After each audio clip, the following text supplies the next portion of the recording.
this morning, and their cries in getting government to decisively create a different reality for them, to take charge and to do something so that they can live safely in their own homes. I think we might have him back. Shall we try again with Taniko? Okay, stand by. Zaniko? Hi, Iman. Yes, indeed, Iman. As we were saying before, we had a break in connection that these residents have moved to this particular community hall because they are saying that they started, hearing gunshots within their communities after they had, broken relations with illegal zamas or illegal miners who they had lived with for some time now. But let's bring in a resident and who's going to give us more context and what led them to make that decision to finally decide to leave their homes. I'm joined by Mr. Sipiwe Kambule. But thank you very much for your time. I understand ukubana ingxaki ziqale ngoNovember, but intoni ethe hambani ngoku kuye kwenzeka ntoni? No, silethe isikhalo sethu kwikhansela lethu sibona ukuthi sesiluza ama-lives wethu singasilala ebusuku. Then ikhansela lethu yasisa eholweni lase Randgate wasicela khona la Randgate Hall. This thing iqale ngo-6 November 2025. Lapho amazama efike ngemoto zabo bafike badubula bonke abantu kade bekhona behamba beshaya impempe. As a community saphuma sithi siyolekelela lakhala khona impempe. Safike sathola ukuthi these people abashaya impempe is not the committee members. Yibo bamazama abashaya impempe. So this thing ithathe almost 3 to 4 hours isibhamu sidubula nje ama-gunshot. Then abanye bethu bashonile, abanye bayaphila, kodwa manje isimo asikho kahle nakubona njengamanje. Njengoba nihlala lapha ke ngokubhodi kukho tata nomama, nihlala kanjani ngoku? Nikhe nathetha mhlambi norhulumente nokhansela nomeya uthini?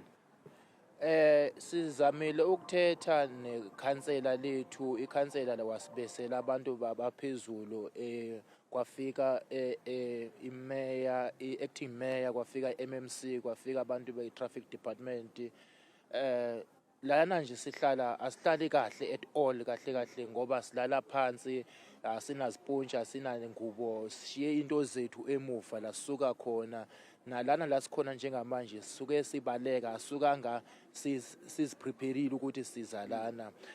Abanye basuke emisebenzini azange basaphinde babuyele back ezindlini, abana kudla, abana lutho abantu obalana nento zokugeza, sisaba nokuthi sibuyele back so collector into zethu because of akekho noyedwa kwazama ukuthi athi okay sharp ithini sin escort nihambe lona nje into zenu back la zikhona.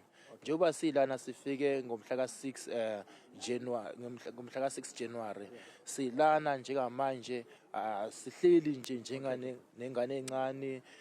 La silala khona is not indawo ukuthi indawo egood, healthy for thina.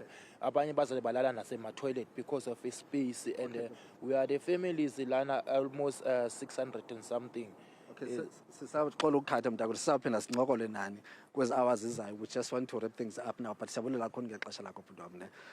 Thank you very much, Mr. Kambule. So that's Mr. Kambule, one of the residents there, but saying, Imani, as we give you the visuals of some of the residents who just woke up right now, in the next hour or so, we'll try to walk inside the hall. We're just giving the space to wake up and clean up, especially considering the fact that there are young children that are still inside. So that's the situation. But what Kambula was saying basically is that it all started when there was a 3-hour a period where guns were fired by the alleged zamas, and of course committee members also heard the whistle being blown, thinking that those whistles were blown by the residents themselves, as they will do in any community. Whenever there's a problem, a resident will blow a whistle just to highlight a potential problem. But saying that now, since that particular day, they've decided then to move into these community halls. Some of them left their homes without taking anything along, so they just brought whatever they had in their possession at that particular time. But what we've seen so far, we've seen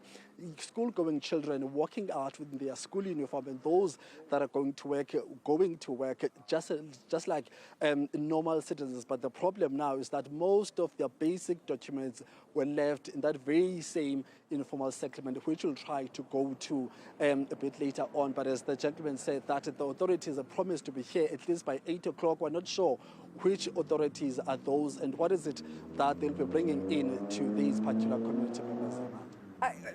Again, beggars belief, outrageous. This is abnormal. Forget about authorities coming, in the 8 o'clock hour. They should have been there immediately when communities had to pour away from their homes and make it to the local community centre. We know that there was a ward council as well that was assisting them. They were turned away from the initial place they tried to access. So a story we must keep our eyes on, and Daniko and our team are out there in Randfontein.